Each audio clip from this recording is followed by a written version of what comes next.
O figurino no teatro é muito mais do que uma simples vestimenta. Ele é uma extensão da narrativa. Ele oferece ao ator elementos que o ajudam a construir a identidade do seu personagem, sua personalidade e até seu estado emocional. Daí a importância do figurinista nas artes cênicas. Ele é o criador de boa parte da magia e da expressividade que a gente vê no palco. E hoje no Persona, um mestre no quesito figurino, que é também cenógrafo e diretor de arte, Fábio Namatame.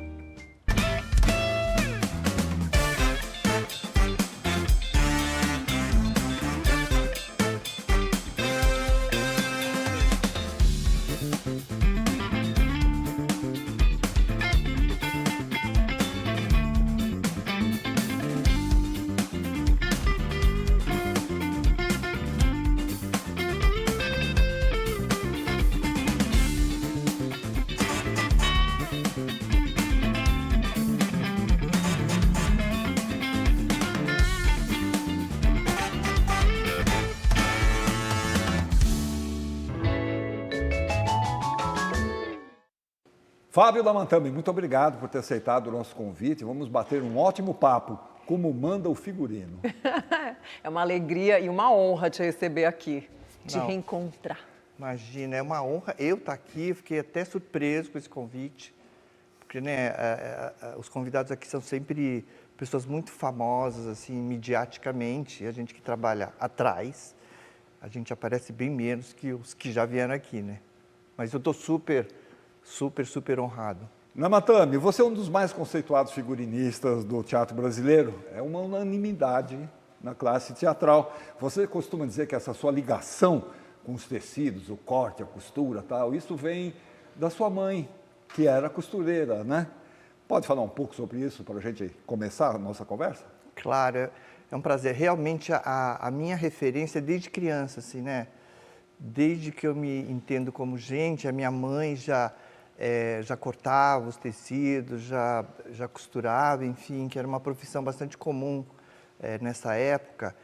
E eu tenho essa memória muito presente, assim, de ver, assim, era desse tamanho, era a altura da minha mesa, da mesa da minha mãe, aliás, e eu conseguia ver ela cortando, assim, e é uma coisa bem louca, que a imagem é tão forte, assim, que eu me lembro, que ela fazia os moldes cortados em jornal.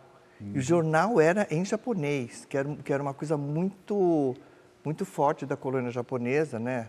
Nessa época dos anos 60. São Paulo Shimbun. Exatamente, São Paulo Shimbun. E aí os moldes ela cortava, e eu tenho essa memória super presente. Assim. E é uma referência, assim, eu acho que essa minha vontade de trabalhar com isso, acho que vem muito da minha mãe. Agora, a cultura japonesa tem essa coisa da dedicação ao detalhe, essa dedicação à seriedade, a forma de encarar o trabalho. Você acha que isso você herdou dos seus pais? Eu tenho muito isso. O trabalho, para mim, é muito importante e eu levo muito a sério, assim, e acho que é sério até demais.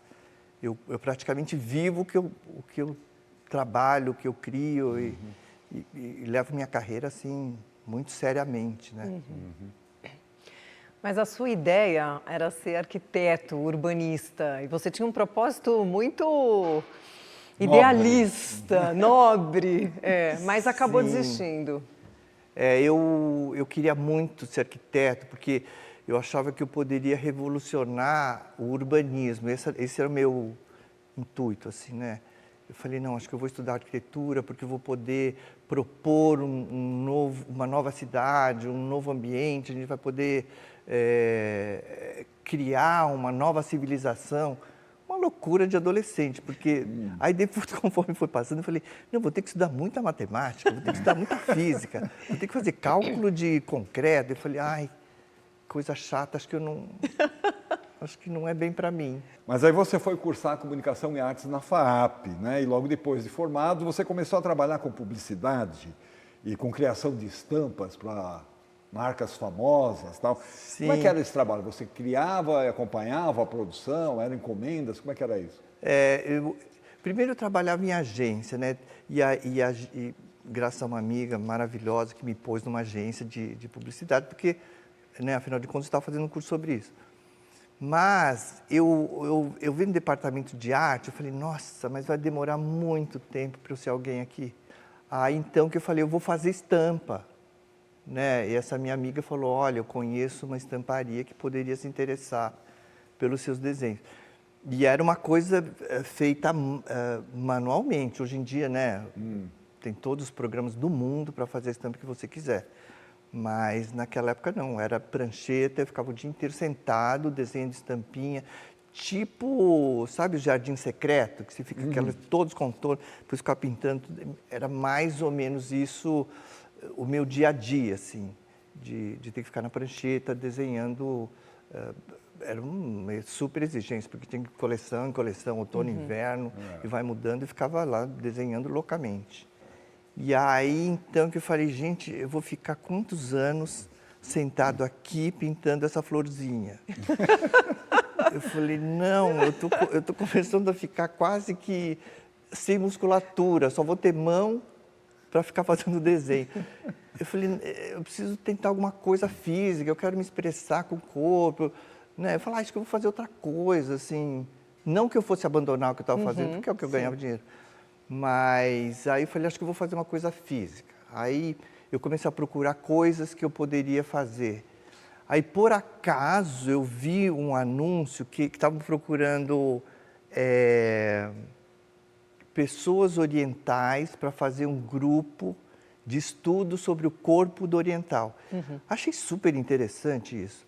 E quem estava propondo isso era o Paulo Yutaka, que é um grande ator, mímico, diretor, enfim.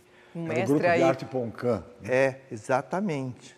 E aí eu fui fazer o curso dele, daí fiz um mini espetáculo que chamava Por que Não, que era assim, por que não o corpo oriental em cena. Isso naquela fase que eu estava, né? Que eu falei, jovem, por que a gente não pode sambar, por que a gente não pode dançar? Enfim, e era nessa onda que eu fui fazer esse curso. E o Paulinho me falou, você tem um corpo perfeito para ser mímico. Eu falei, você acha? Eu falei, acho. Eu falei, tem uma mulher que está vindo de Londres, ela é maravilhosa, ela chama Denise Stoklos. Ela está dando um curso no Sesc Pompeia, vai fazer. E fui. Realmente achei uma coisa muito interessante, muito mágica, assim, de como o corpo pode demonstrar coisas que não existem. Para mim era muito interessante, sabe? Muito instigante, assim. E aí me dediquei muito e fui muito bem. Graças a Deus a Denise também foi uma alavanca assim, para mim para fazer o teatro. E aí trabalhei com ela, teve um grupo da Denise, depois saí do grupo, a gente montou um outro grupo, enfim, assim. Vocês fundaram o Teatro Mímico, né? Exatamente. Foi um Agora, momento bem nesse especial. grupo você já começou a criar os seus figurinos, né? Para a gente sobreviver, esse grupo que era de teatro mímico, chamava Quadricrômicos, a gente fazia uma coisa chamada performance, que hoje ganhou um outro caráter esse nome, mas a gente fazia intervenções em lugares bem inesperados, a gente aparecia e fazia um número qualquer, que era meio teatro, meio mímica. E aí a gente fazia muito abertura de casa noturna, tipo boate, danceteria, enfim, a gente era muito requisitado, porque não tinha esse tipo de artista performer, né? Então a gente se apresentava um pouco nesses lugares, eu que também dava um dinheiro. Nessa altura, já tinha saído da estamparia, eu já não fazia mais florzinha. E aí você começou a fazer os figurinos do grupo? Assim, tudo vai se coincidindo, assim, coisas da minha vida, né? Então, quando a gente fazia essas apresentações, um diretor de cinema comercial me viu e ele falou, quem fez esses figurinos? Eu falei, fui eu que fiz, uma coisa meio improvisada e tal. Você poderia fazer para um evento? Eu falei, claro. Será que vocês todos poderiam, então, fazer esse... não era bem evento, não sei se vocês lembram de uma feira chamada UD. Sim. Era a Feira de Utilidade Doméstica, né? Vocês todos lembram, que são da minha época. Era um lançamento, era o aparelho de CD. Olha que horror, já denunciou a minha idade. Não tinha o CD. E aí eles trouxeram esse aparelho, incrível, a gente ficou chocado com esse aparelho, que um disquinho deste tamanho tinha aquele som que era mais que quadrifônico, era uma coisa inacreditável o som daquilo. Bom, enfim. E aí eles queriam mostrar esse aparelho na feira e nós 4, vestidos uma coisa meio futurista e tal, a gente fazia a demonstração desse CD. E como ninguém tinha visto esse aparelho, a gente tinha que pegar o CD com a luva, porque a gente não sabia se a mão poderia riscar e não tocar mais. Sim. E vinham numa caixa, a gente abria, era tudo mímica. Pegava o disco, colocava no aparelho e saía aquele som numa salinha que a gente ficava lá para fazer a demonstração desse aparelho. E, tudo por acaso, tinha um diretor de cinema, falou, quem fez esses figurinos? Eu falei, fui eu. Tudo mais que E a maquiagem também, falei, sim. Falei, será que você poderia fazer esse personagem para uma campanha de Natal? Eu falei, sim. E aí eu fiz, foi uma campanha de um banco. Eu tive muita sorte de realmente ser visto por pessoas interessantes, assim, sabe? E aí, mais um diretor te procurou, agora um diretor de teatro. Você relutou, mas acabou aceitando. Mas antes de falar sobre ele, a gente preparou um quadro, dá uma olhada. Daí a gente comenta.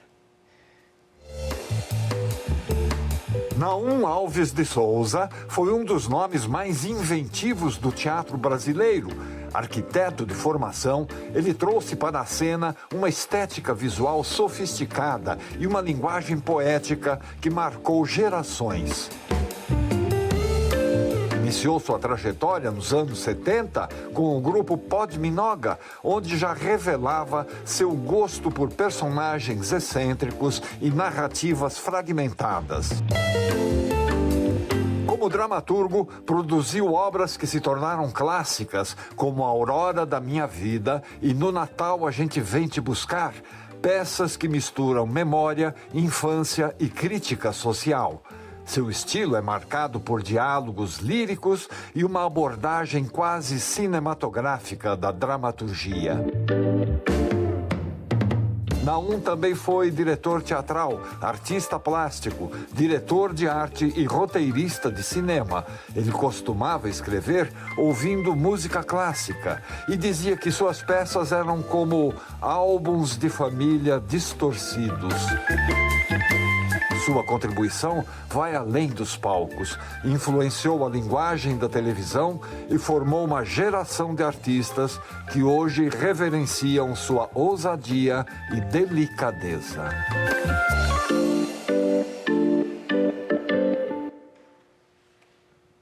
Meu Deus, que coisa, gente. Maravilhoso. Naum. Um grande criador, né, das nossas artes cênicas e que foi fundamental para você, né, na sua carreira. Olha, eu devo tudo, assim, até me emociono, assim, de...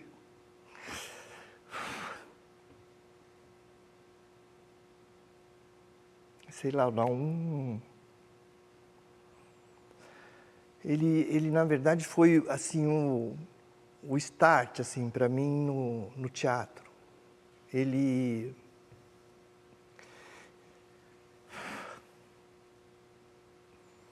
teve assim um olhar assim muito generoso assim pelo que eu poderia trabalhar no teatro, assim, sabe? Eu acho que é muito emocionante ver o Naum assim depois de ter partido. Grande Naum. É. E foi a partir desse contato com ele que você acabou trabalhando com outros grandes diretores, né? Como eu disse, o Naum, ele foi quem me viu e me fez me ver também, né? Foi quem me mostrou quem eu poderia ser. Publicidade, moda, enfim, eu fiz muita coisa com ele. E aí o Naum falou assim, você não poderia fazer maquiagem para teatro? Falei, sim, poderia. Eu falei, então você não quer vir para o Rio?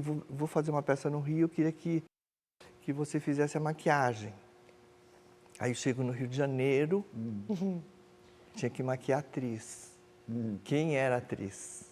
A Fernanda Montenegro. Eu falei, não! E a Fernanda foi muito receptiva, muito generosa, foi um trabalho incrível, assim. E daí para frente o Naum me colocou na porta de entrada do melhor do Rio de Janeiro.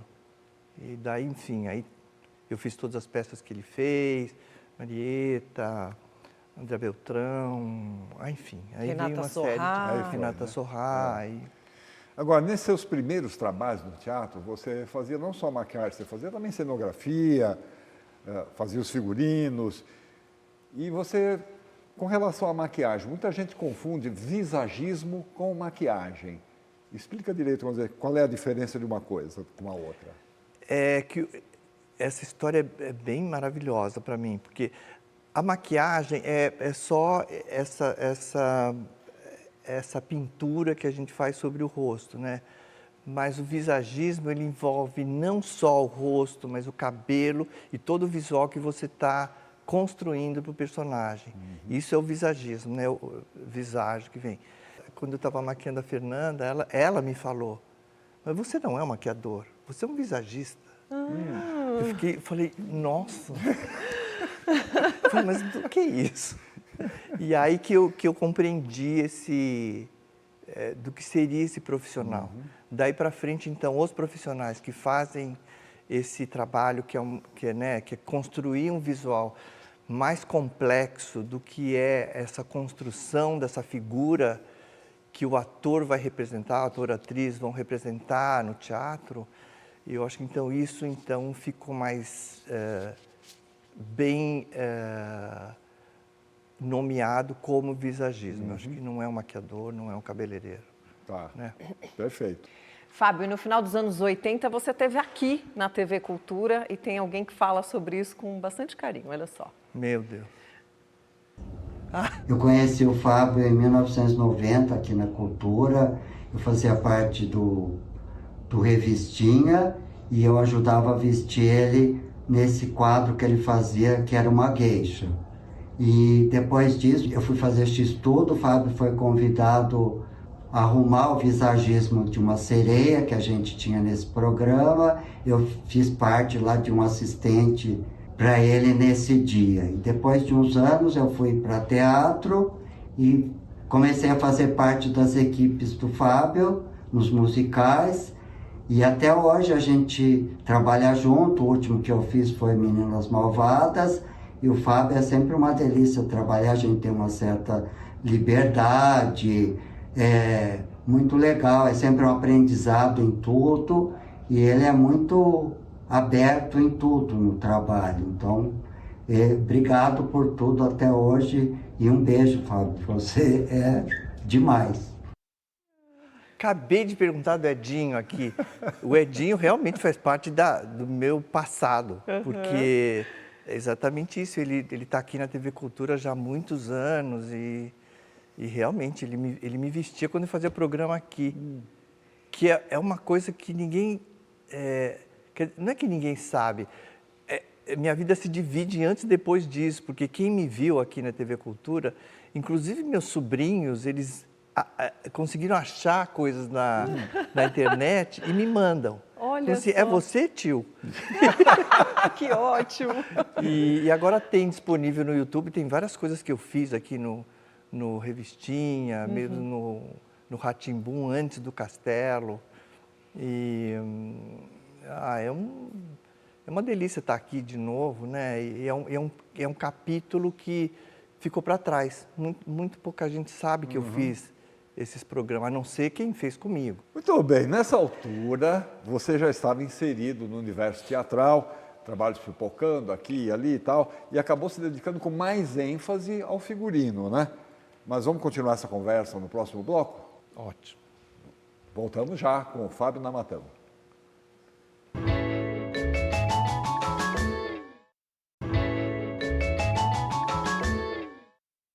Persona está de volta e hoje a nossa conversa é com Fábio Namatame. Bom, Fábio, a gente estava dizendo, né, que a partir do contato com o Naum Alves de Souza, você passou a ser requisitado por vários diretores teatrais. E a gente tem a mensagem de um deles aqui, olha só. Fábio Namatame, meu Deus, quantos anos que nós somos amigos. Mais de 40 anos. No início dos anos 80, eu trabalhei bastante com o Fabinho, que na época era mímico. Ele era ator e mímico, tinha um grupo maravilhoso. Nós fizemos vários eventos com Denise Stoklos, um talento extraordinário. Depois ele evoluiu mais nesta parte de arte performática. Em 1989, eu fiz o musical Cabaré, que foi a primeira versão do Cabaré no Brasil, e o Fabinho, na época, fazia o visagismo, maquiagem maravilhosa, cabelos. Era um talento, já era um imenso talento. Depois ele enveredou para o figurino, para a cenografia, enfim, para toda a parte visual completa do teatro. Todos os meus grandes espetáculos, meus grandes musicais, minhas óperas mais lindas têm figurinos assinados por Fábio Namatame, que são realmente hoje em dia peças históricas, peças de museu.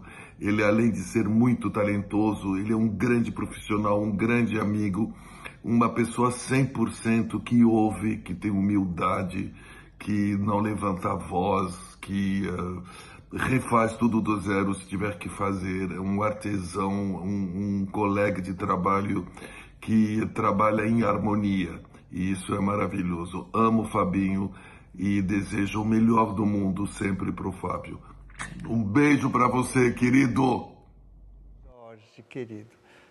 Que delícia. O Jorge é uma referência, eu acho, assim, sabe? Ele é um mestre. Eu acho que mais aprendi do que pude oferecer, porque ele tem um apuro estético tão grande, os trabalhos dele são sempre impecáveis e ele tem essa maneira de trabalhar que se ele não ficou satisfeito, se não chegou ao nível de excelência, refazemos esse quadro e ele ter transmitido isso para mim é um privilégio. Bom, a gente está falando muito aquele figurino, né? Então é um bom momento para a gente mostrar um quadro que nós produzimos sobre figurino nas artes cênicas, que envolve muito mais do que simplesmente vestir o ator, essa questão estética, vai muito além disso, né? Olha só, depois a gente comenta. Tá. Vestir uma personagem é vestir sua alma, seu status social, sua profissão, suas nuances psicológicas e o tempo em que ela existe. Desde os primeiros rituais, quando máscaras e túnicas davam forma a mitos e deuses, o figurino teatral vem se transformando com os movimentos estéticos de cada época. Ao longo dos séculos, foi símbolo de fé nas encenações medievais, de luxo nos palcos renascentistas, de caricatura e humor na comédia dell'arte e de crítica social nos movimentos modernos. A textura, a cor, o corte carregam aspectos fundamentais da dramaturgia, revelando o que não está dito e ampliando a percepção do público.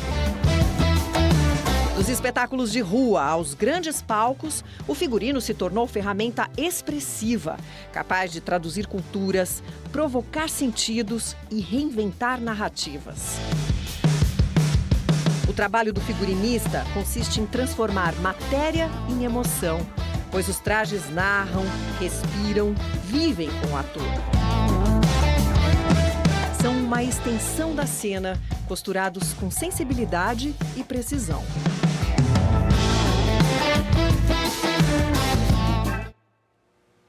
Nossa, sensacional, gente. Vamos comercializar esse vídeo. Muito legal o que vocês fizeram. Agora, Namatame, me fala uma coisa. Que aspectos fundamentais você leva em conta quando você vai criar um figurino de uma peça? Claro que isso deve mudar muito de um trabalho para o outro, mas existe alguma base, assim, alguma coisa fundamental? Eu acredito nesse trabalho que não é solitário nem único, não é uma criação do figurinista. Eu acho que é uma conversa entre todos os artistas que vão trabalhar nessa obra, né? Então, acho que o fundamento seria esse. Eu preciso entender qual é a ideia, a dramaturgia ou a concepção da direção, em que lugar que a cenografia vai colocar essa nossa história, né? E entender que tipo de iluminação a gente vai trabalhar nesse espetáculo, como é que os atores estarão em cena, né? Como eles se movimentam, como eles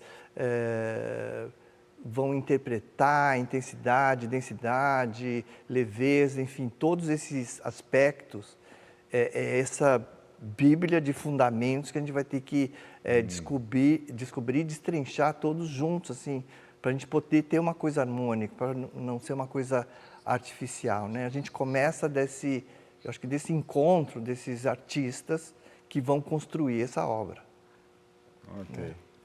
Você diz que cada experiência exige um raciocínio diferente, né? E você, inclusive, também pesquisa o autor e a obra antes de mais nada. Isso te ajuda também? Você busca essas referências? Sim, eu acho... mesmo que a gente não vá fazer, né, de um autor qualquer, sei lá, de um Shakespeare, por exemplo, que a gente não vá fazer no período que ele escreveu ou na época que ele propõe, eu acho muito interessante saber em que época que ele escreveu e para que ele escreveu aquilo, né? Mesmo que a gente transfira esse espetáculo para hoje ou para, sei lá, para os anos 50, anos 60, enfim, eu preciso entender o que é que ele queria dizer naquela época, para ele não se perder como ideia ou como essência do significado daquela obra dele.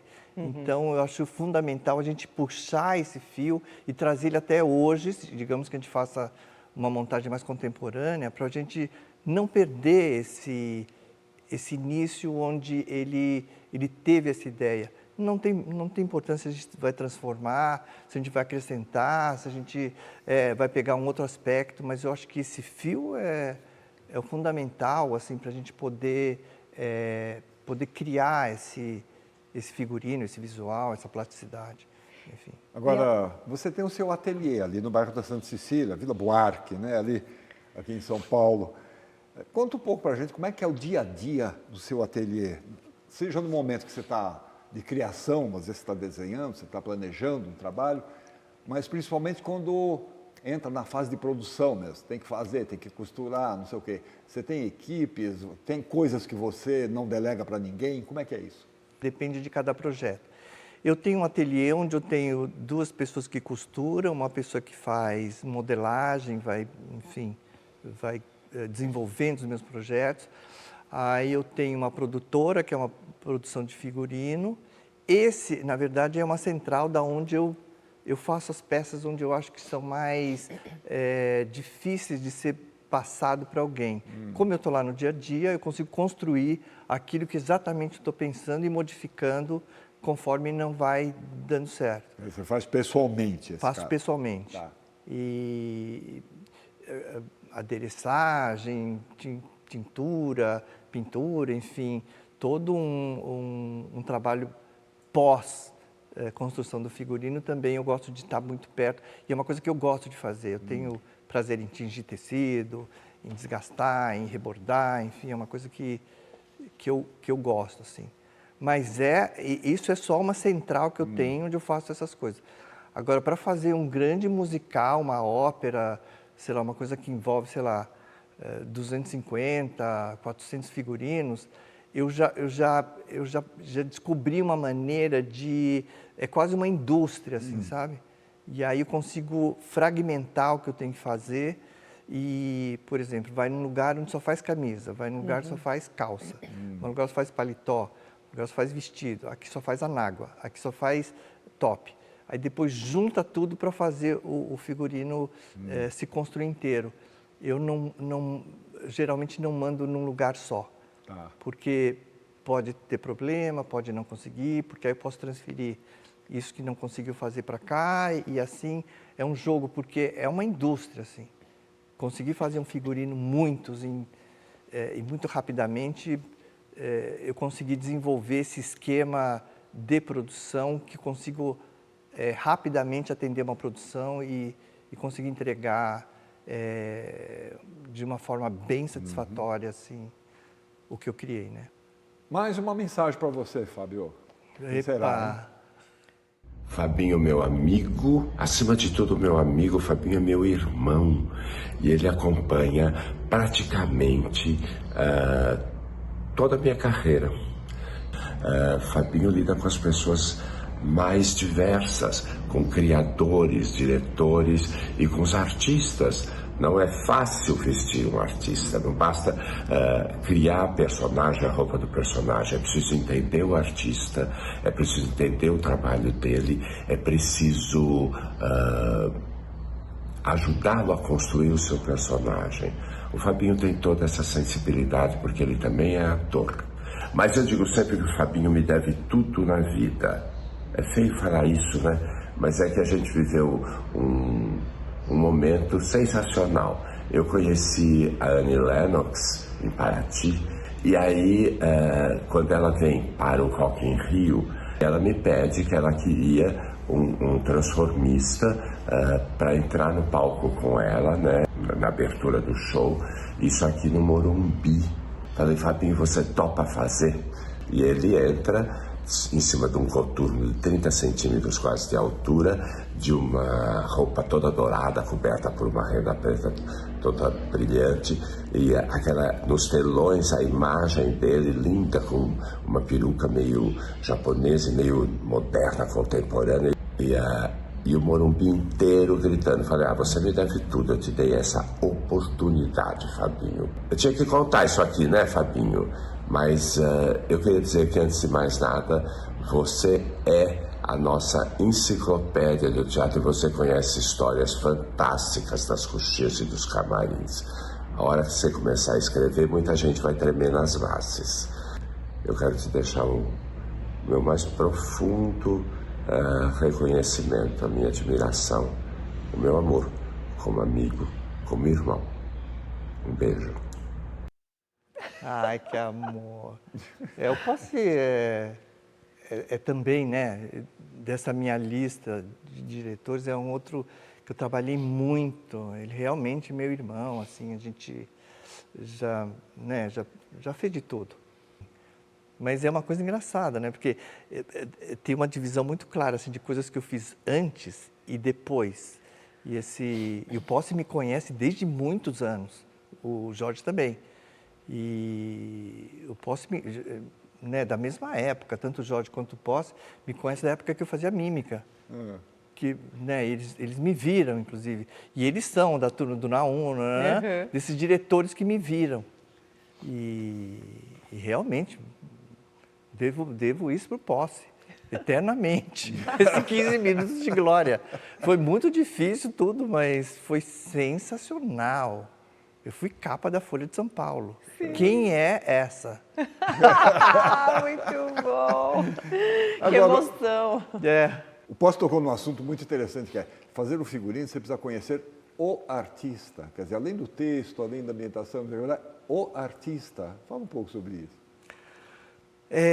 Isso acho que é uma premissa, assim, sabe? Não dá para você criar uma coisa sem você saber quem vai vestir. Isso é certeza, assim, quem não pensou nisso está enganado, porque é um caminho errado. Você precisa saber a personalidade do artista que vai vestir, né? E você precisa conseguir atender muitos requisitos, tanto do artista que vai vestir, né, dos desejos que ele tem sobre o personagem, sobre como o diretor imagina e como eu posso acrescentar para poder enriquecer essa personagem, né? Como eu também já trabalhei como ator, eu acho fundamental você ter essa vestimenta, esse figurino, que seja uma expressão daquilo que você quer fazer, e não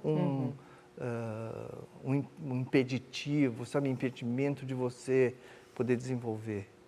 Eu acho que... Tem uma curiosidade sobre o monólogo Memórias Póstumas de Brás Cubas, dirigido pela Regina Galdino, que dias antes da estreia você não tinha ideia de como fazer o figurino. Meu Deus, que desgraça. Eu vou ter que contar essa história péssima. E foi o seguinte, essa peça que eu fiz, era o Cássio Escapim, que fez o Memórias Póstumas, a Regina Galdino era a diretora. E realmente não tinha nenhuma ideia e tinha que fazer uma foto, uma imagem do personagem que é um morto que vai contar essa história pós-morte sobre a vida dele. Eu não tinha nenhuma ideia. Peguei um monte de roupa velha, falei, vamos botar de velho, vamos botar uma coisa assim meio trapo. Eu falei, mas que coisa mais sem graça. Aí eu falei, então, o que nós vamos fazer? Aí, no dia, eu falei, acho que eu vou colar um monte de papel nele, né? Fica uma coisa um pouco abstrata, enfim, acho que vai ficar bonito. E aí, conforme eu fui colando o papel de seda nele, eu comecei a moldar um pouco uma roupa como se fosse uma coisa de 1800, mais ou menos, né? Fiz uns babados de papel, ficou realmente uma coisa linda. Que até eu fiquei chocado de como ficou tão bonito aquilo colado no corpo. O figurino ganhou prêmio, inclusive. Ficou lindo, que realmente parecia uma múmia toda craquelada, toda a roupa meio rasgando, enfim, e ele saindo do caixão. Ficou deslumbrante. Acabou a foto. Pus ele no chuveiro, o negócio não sai. Não sai, aquela cola de farinha não sai. Eu falei, Cássio, não sei o que nós vamos fazer. Eu falei, já sei, vou cortar os pelos. Ele saiu totalmente depilado porque não saía da pele. E aí, então, eu fiquei quebrando a cabeça para ver como é que eu conseguiria fazer esse efeito que ele pudesse tirar e colocar. Primeiro eu fiz uma base, que era uma segunda pele, que era uma coisa de tule, exatamente da cor da pele dele, e colei papel para ver como ficava. Não ficou, o papel começou a sair. E daí, então, eu falei, vou ter que arrumar algum tipo de tecido que eu consiga dar essa aparência de papel, uma coisa meio rasgada. Aí eu comecei a fazer umas pesquisas, até que cheguei na organza, que é um tecido muito fino de seda pura. Eu amassei ele inteiro, fiz a roupa inteira de organza, várias camadas, e foi até feito no alfaiate, que era uma casaca e tal, e depois eu cozinhei ela inteira para ela poder ficar inteira enrugada e fui rasgando em umas partes para poder mostrar um pouco esse craquelado assim da pele. De longe, você jura que ele estava vestido de papel. Por falar no Cássio Escapim, olha ele aí. Ai, Cássio, meu irmão. O Fábio Namatame, além de ser um grande artista, ser, eu acho que o maior figurinista que a gente tem hoje, eu sou fã do trabalho desse homem há muitos anos, ele é um grande meu amigo, a gente se conhece desde os 16 anos de idade, então é muito chão, é muita história.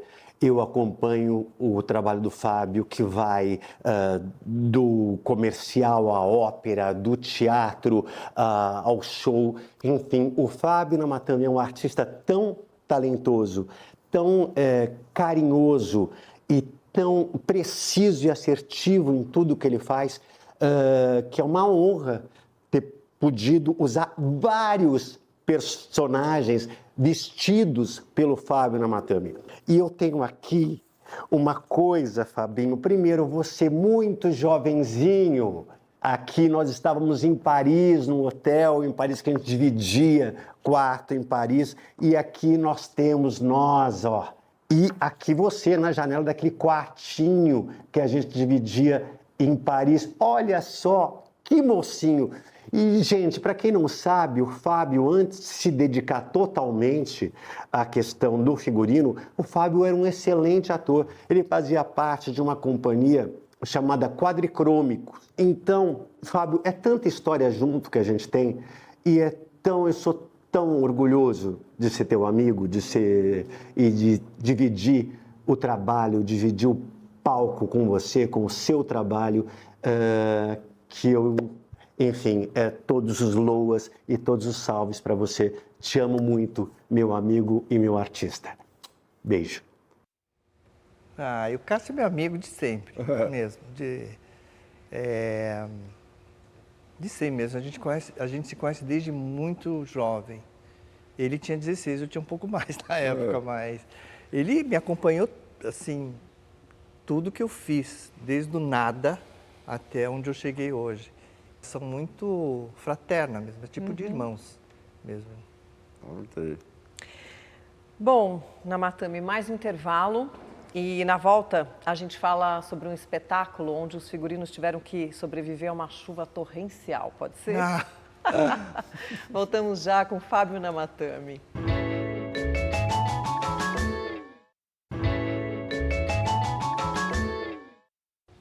Estamos de volta e hoje a nossa conversa é com Fábio Namatame. Fábio, você se diz um admirador do trabalho do cineasta Franco Zeffirelli, que também dirige teatro e ópera. E ele é um perfeccionista. Que aspectos aí te chamam mais atenção nele? Olha, o Zeffirelli, eu acho ele um artista, né? Além de ser um cenógrafo, figurinista, ele é um grande diretor de cinema. Inclusive, eu estava pensando nele esses dias, assim, ele é perfeito, assim, tudo que ele faz é um requinte no acabamento, na pesquisa, né? Ele consegue construir os figurinos, né? Que é isso que nós vamos falar, que é o figurino, de uma perfeição, porque quando dá um close numa roupa, o bordado, a linha, eu acho o Zeffirelli o grande esteta, assim, do século XX, assim, ele é uma referência para mim. Namatame, para o espetáculo Raia 30, o musical da Cláudia Raia, você criou cerca de 200 figurinos, me parece, né? E um deles foi um vestido que era coberto por 250 mil cristais tchecos, é isso mesmo? Essa mulher glamurosa, eu acho que ela é o que nos simboliza, né? Eu acho que ela é a nossa grande vedete. E eu acho que aí a gente tem esse fascínio pelo cristal, pelo brilho. Então não teve economia. A gente realmente fez um figurino com muita pedraria. E é uma coisa que me alegra, assim, porque a Cláudia é uma pessoa tão exuberante, tão intensa e alegre. Ela é uma artista múltipla, ela faz um monte de coisa ao mesmo tempo. Agora, como é que você resolveu a produção disso? Colocar 250 mil cristais num vestido? Quanto tempo demorou isso? Ai, é muita gente em cima de uma coisa só. Não foi, né? Não foi só eu, mas enfim, é um batalhão de gente colocando pedra num... Um a uma. Um a uma. Olha. Aliás, a Cláudia Raia te chama de Namagrife, né? A grife Namatame. Ai, um amor. Eu acho que é por isso, assim. Eu fico muito honrado, imagina ela me chamar de Namagrife. E é sempre uma delícia trabalhar com ela. Muito divertido. Aí vem também Cantando na Chuva, né? Também com a Cláudia Raia. E o desafio desse musical era desenvolver figurinos que resistissem à chuva que acontecia em cena, né? Porque num certo momento o Jarbas Homem de Melo se postava embaixo de um cano que jorrava muita água, né? Como é que foi? E aí? Como é que foi resolver isso?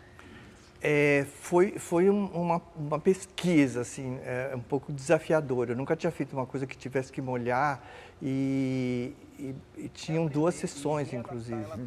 E não só ele, mas algumas pessoas que estavam em cena também se molhavam e a cena final também era com a chuva. E o que a gente foi testando primeiro foram tecidos impermeáveis e tentar fazer uma coisa interna que não chegasse a umidade no corpo dele. E aí a gente descobriu alguns produtos que impermeabilizam tecido. E aí era isso que acontecia, a gente jogava esse impermeabilizante e a gente criou uma estufa que foi inspirado dos peruqueiros, que eles deixavam para enrolar os cabelos e tal. E a gente criou uma estufa que a roupa entrava logo depois do espetáculo para poder secar. É claro que a gente tinha um outro figurino para o segundo espetáculo. É sempre acertos e erros, a gente vai na tentativa, assim. né? Não deu certo, troca, vamos tentar outra coisa.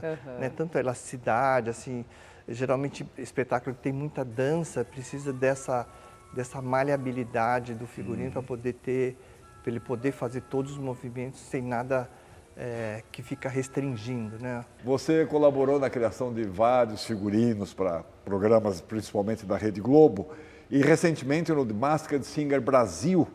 Aí o desafio é outro, né? Porque você não tem um personagem definido, né? Ele vai se fazendo, ele vai se construindo no decorrer da criação do boneco. Como é que é isso?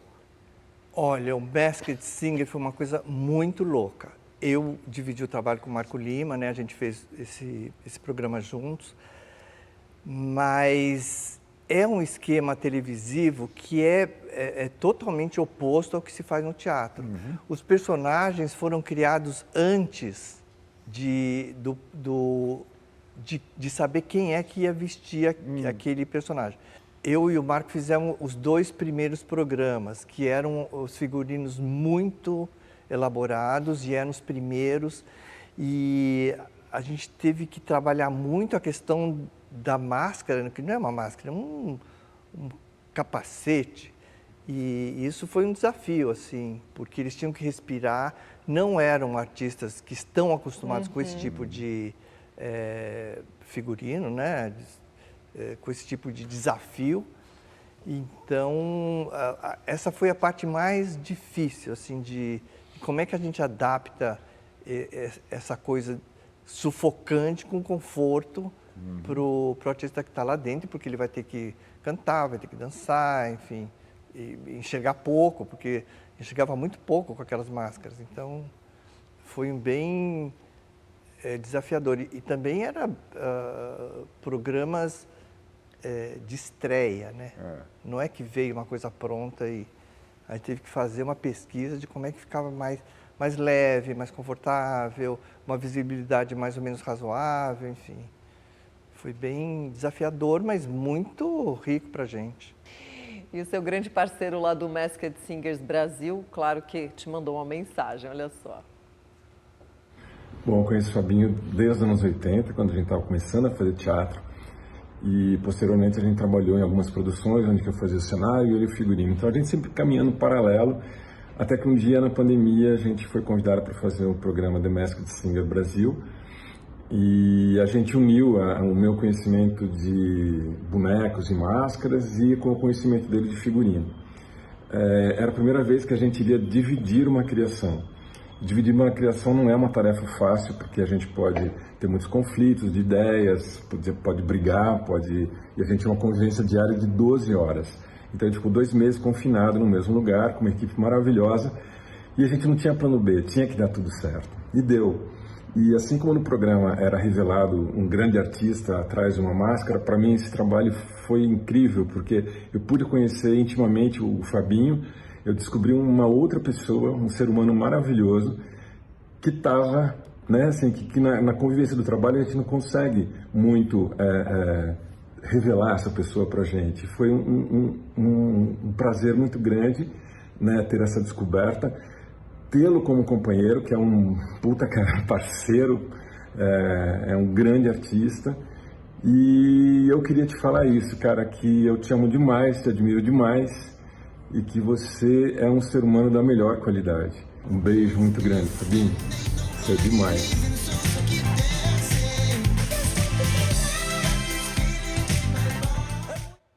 Ai, que delícia. O Marco, um parceirão, assim. Ele realmente foi um encontro bem feliz. Eu conheço ele há muitos anos. A gente sempre já fez coisas simultaneamente, de cenário, figurino, mas dessa vez a gente ficou muito juntos. E o Marco é um grande conhecedor de boneco, então era assim, eu ficava bem tranquilo com essa parte, né, da escultura, dessa coisa mais leve, do conforto, enfim, enquanto eu colaborava mais nessa coisa do adereçamento, do enfeitar, de fazer essa indumentária que pareça um pouco mais espetacular para a TV. Foi uma delícia, assim. Bom, e recentemente você se encarregou da direção de arte e da produção de objetos de um espetáculo de forte impacto visual, que é a Odisseia, dirigido pelo Caetano Vilela. A ideia ali foi criar uma peça que também era uma instalação, não é? Conta um pouco pra gente. A ideia do Caetano era ser essa instalação, né? A gente desenvolveu juntos esse espaço, assim, esse lugar que teriam os objetos muito importantes de época que estão expostos, mas aí com a entrada dos atores, eles se transformavam e serviam de instrumento para contar essa história da Odisseia, que é uma história enorme, mas eram só... o Caetano elencou alguns momentos bem importantes da obra e cada objeto tinha esse significado muito forte nessa narrativa que cada ator estava desenvolvendo, né? 2 atores, eram o mais jovem e o mais velho, um que está indo antes da guerra e depois da guerra. A gente tem uma mensagem aí de quem? Do Caetano Vilela. Ah, meu Deus, que medo! Medo do Caetano. Uma das qualidades que eu mais admiro num profissional é a capacidade de se reinventar. E o Fábio Namatame faz isso de uma maneira ímpar, porque ele reinventa não só a sua carreira, como também a sua profissão. Eu conheci o Fabinho como performer, nós não éramos amigos ainda, eu assisti os espetáculos ali no Espaço Off do Celcinho Cury. E depois eu começo a ver o nome do Fábio nas fichas técnicas de peças de teatro como visagista. Ou seja, ele elevou a categoria de maquiagem no teatro para um nível muito alto, em todo tipo de espetáculo, musical, teatro, de prosa, ópera. Aí o Fabinho começa a assinar figurinos, então assim, era uma beleza, e até hoje é encantador ver os figurinos do Fabinho. E não contente com isso, ele começa a assinar cenografia, ou seja, é absolutamente coerente com as suas escolhas, de uma forma ética, e o único compromisso que eu vejo na carreira do Fabinho é com a beleza, é de engrandecer as produções, e todo mundo quer ele nas suas produções, evidente. Ai, Caetano, que delícia! O Caetano é um artista assim tão inquieto, né? Em tudo que ele faz, ele procura uma coisa muito íntegra daquilo que ele pensa, do que ele quer comunicar. Ele é sempre muito desafiador, assim, porque ele tem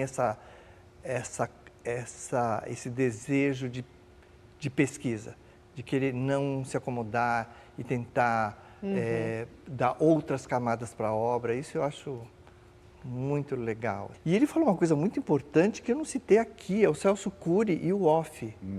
Sim. Isso também é um divisor de águas para mim.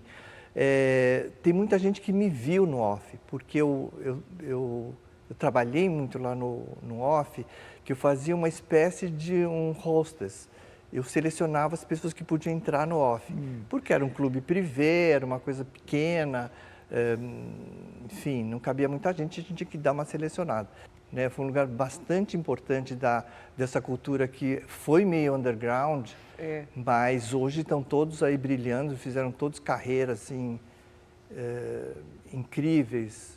E eu tive o prazer de trabalhar durante muito tempo, foi meu sustento. Obrigado, Celso Cury. E aí, nessa brincadeira, sempre depois que abria o off, tinha um momento onde eu fazia uma performance, eu mesmo. E era acho que eram 2 vezes por semana. E era sempre algum tema. E assim, morreu Tancredo Neves, olha que horror.